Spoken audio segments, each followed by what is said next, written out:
Ugandan President Yoweri Museveni will send a bill containing some of the world's harshest anti-LGBTQ legislation back to Parliament for amendments, the ruling party's chief whip said on Thursday.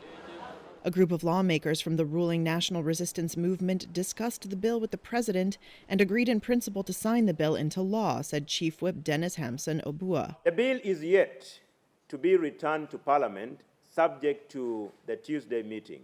But the President, in principle, congratulated the members of Parliament on two fronts. One, for the strong stand on the anti-homosexuality bill. And two, for rejecting pressure from the imperialists. He said the bill was being sent back to, quote, facilitate the reinforcement and the strengthening of some provisions. The bill remains the anti-homosexuality Bill 2023. Human rights activists and the U.S. government say the bill, which was passed last month with near unanimous support, is among the harshest pieces of legislation penalizing sexual minorities anywhere in the world. The United Nations, European Union, and a long list of corporate giants have condemned it. It would impose the death penalty for so-called aggravated homosexuality, which includes having gay sex when HIV positive, and 20-year sentences for promoting homosexuality. The European Parliament condemned the bill Thursday.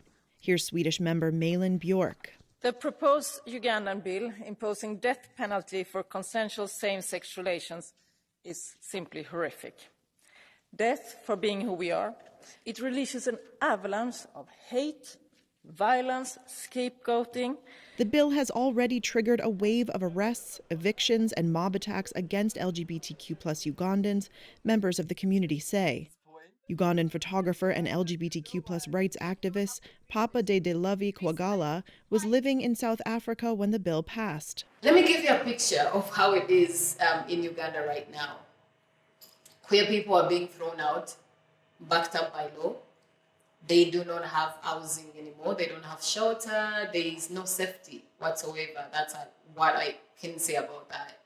Queer people can't get medication. Queer people can't get education. And at the moment, there is a lot of mob justice that is happening, beating people up, killing people. Suicide rates are also rising. Museveni is a strong opponent of LGBTQ+ rights, having signed a law in 2014 stiffening penalties for same-sex relations. That law was nullified within months by a domestic court on procedural grounds. Museveni faces a possible juggling act of trying to keep lawmakers happy over legislation that has broad popular support, while not antagonizing foreign donors who provide billions of dollars in aid each year.